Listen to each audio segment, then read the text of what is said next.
waktu itu aku cuman pernah nanya kenapa bisa menikah sama bapak, ya jawabannya cuman karena cinta. Jadi dia memilih karena istri pertamanya melahirkan anak laki-laki nih. Laki-laki, sedangkan yang di Jogja itu anak perempuan. Ya Allah. Dan aku tuh juga baru tahu kalau oh ya itu bapakku.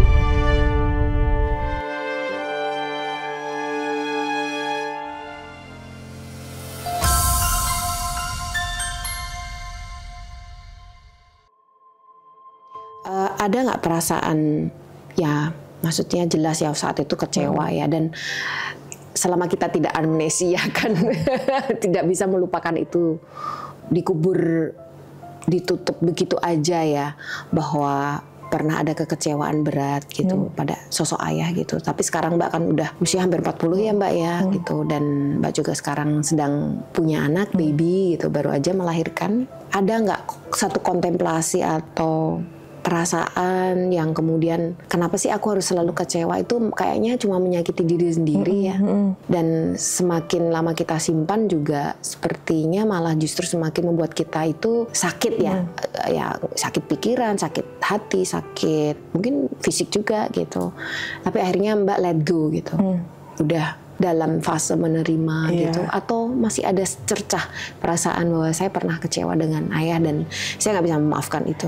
Kalau sekarang lebih ke accept ya. Jadi menerima. Jadi sekarang lebih mikir gini, mungkin ini cara Tuhan untuk biar aku bisa kembali ke jalannya, itu kayak oh ya dibuat rasa kecewa dulu gitu. Aku mikirnya udah gitu sih. Jadi kalau sekarang kayak aku kecewa, aku mikirnya oh ya ini proses Tuhan untuk supaya aku tuh ketika balik ke surga nanti insya Allah gitu kan. Amin. Itu dosanya berkurang. Jadi kayak untuk mengurangi dosa.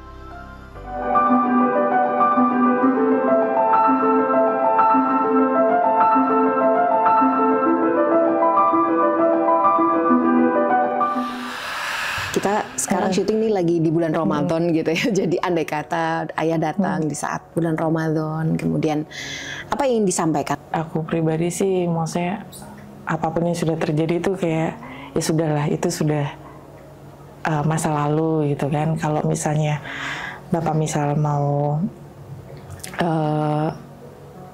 aku urus masa tuanya, aku siap kok. Maksudnya ketika di Tasik tuh nggak ada yang ngurus gitu masa tuanya, aku siap untuk mengurus masa tuanya, menjaganya. Iya, kalau orang tua kan akan, kalau semakin tua kan akan balik lagi jadi kayak anak-anak kan. Aku udah dan siap. akan lebih mudah sakit juga. Iya, mungkin. itu aku sangat siap ketika misal urus aku masa tua, iya siap. Enggak, jangan dikasih panti jompo atau apa, iya siap. Artinya dibiayai, difasilitasi semampu Mbak. Semampu aku. Itu aku sangat siap. Maksudnya ya aku tuh udah di fase mungkin udah sangat sakit gitu kan. Jadi kayak oh ya memang hidup tuh harus diterima. Iya. Gitu sih. Iya. Kayaknya dalam tahap ini saya membayangkan Mbak tuh udah di dasar sumur, sudah di dasar nggak mungkin turun lagi. Jadi satu-satunya jalan atuh bangkit dan naik gitu. Karena sudah nggak mungkin lebih rendah dari di dasar sumur gitu, rasa itu gitu. Sehingga satu-satunya cara untuk untuk menyelesaikannya ya mau nggak mau menerima untuk berdiri kembali, kemudian merangkak naik ke permukaan gitu ya. Kira-kira seperti itu ya.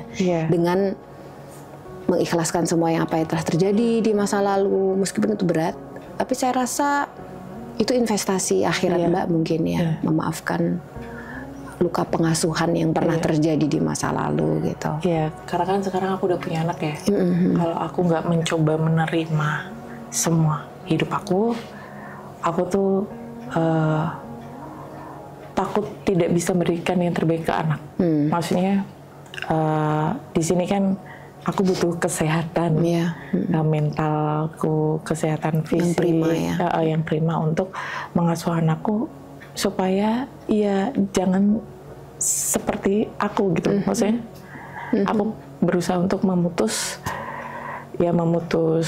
karma buruk lah yang sudah maksudnya aku tidak mau anakku tuh nanti mengunduh dari perbuatanku.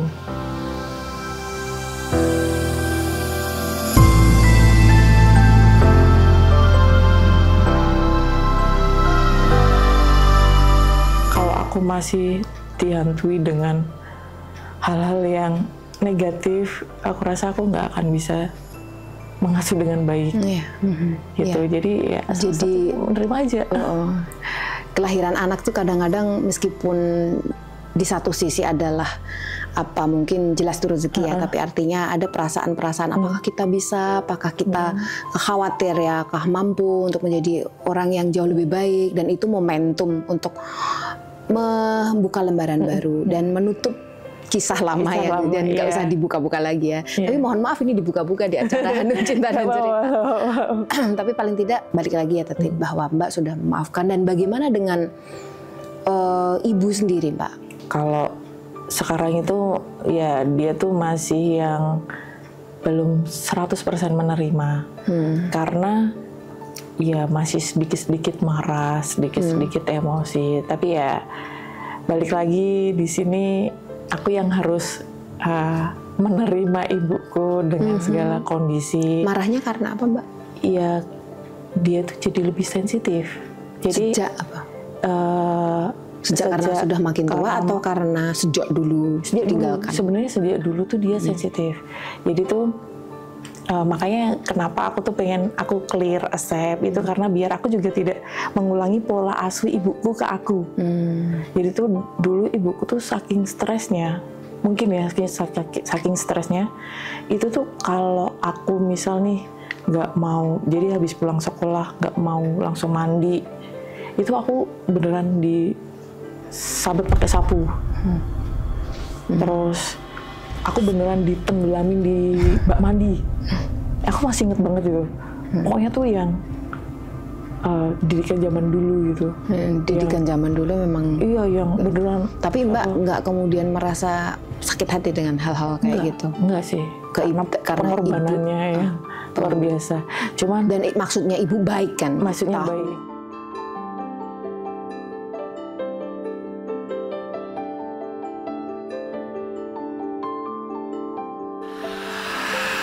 Nggak Mbak Indah memberi satu pesan khusus kepada semua ayah yang ada di sana gitu? Saya yakin di luar sana banyak yang mungkin belum terlambat gitu ya, untuk kemudian kembali lagi hadir di tengah-tengah keluarga mereka gitu, untuk tidak melupakan bahwa anak ini sangat penting. Bahkan kalau dalam agama kita kan orang yang akan mendoakan kita kalau kita nanti nggak ada. Gimana kalau hubungan kita dengan anak nggak baik? Siapa yang kemudian mau mendoakan kita gitu ketika kita sudah tidak ada? Boleh Mbak mungkin menyampaikan pesan sedikit untuk seluruh ayah yang ada di sana? Jadi untuk seluruh ayah yang sudah jadi ayah apa belum Bu? Ya calon ayah juga nggak apa-apa tentu saja. Lebih ke calon ayah aja ya. Calon ayah maupun ayah yang tadi belum terlambat mungkin. Iya. Kalau memang belum siap untuk menikah, itu lebih baik nggak usah daripada nanti jadi istri dan anak jadi korban gitu.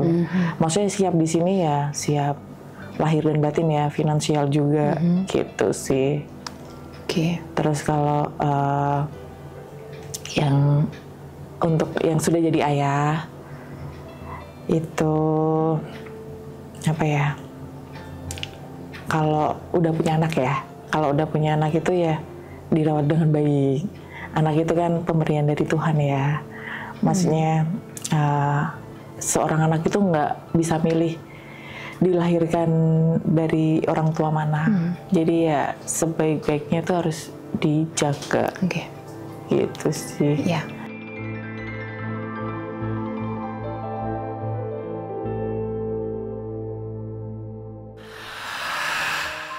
Saya tahu bahwa Mbak ada perasaan bahwa tadi menceritakan ada semacam pola yang sama kok dilalah terjadi juga pada diri Mbak. Hampir sama dengan cara yang berbeda.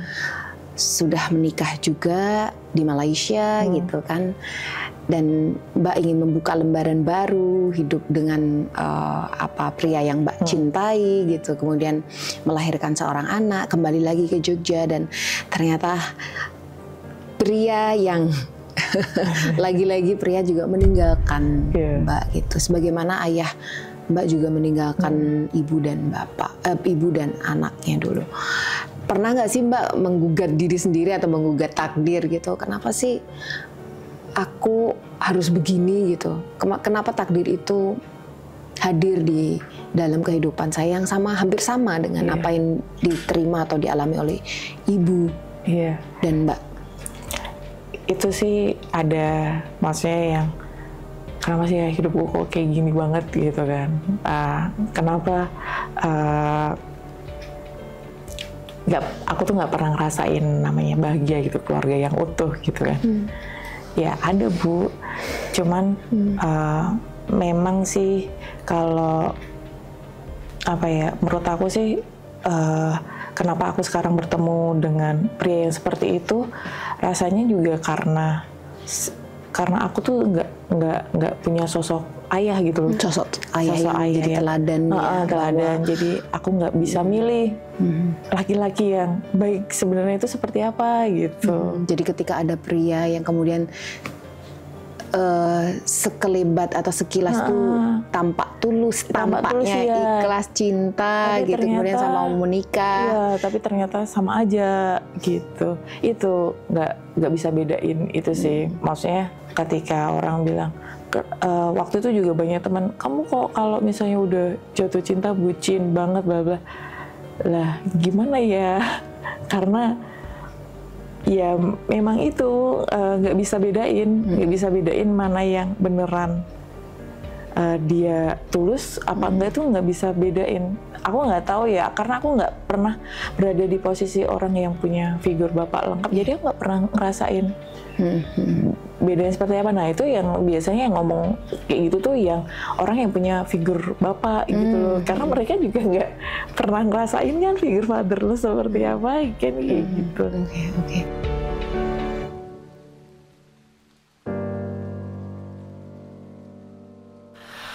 Pembentukan waktu dalam janin tuh dia nggak membentuk sempurna gitu.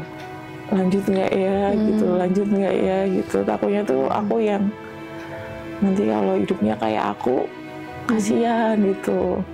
Maksudnya aku pengen ya udah susahnya tuh udah stop di aku aja gitu. Harus mengklirkan diriku gitu loh, untuk biar nanti nih aku memutus kayak rantai karmaku. Ya sedih aja ngeliat kok dia harus ngalami kayak gini gitu loh.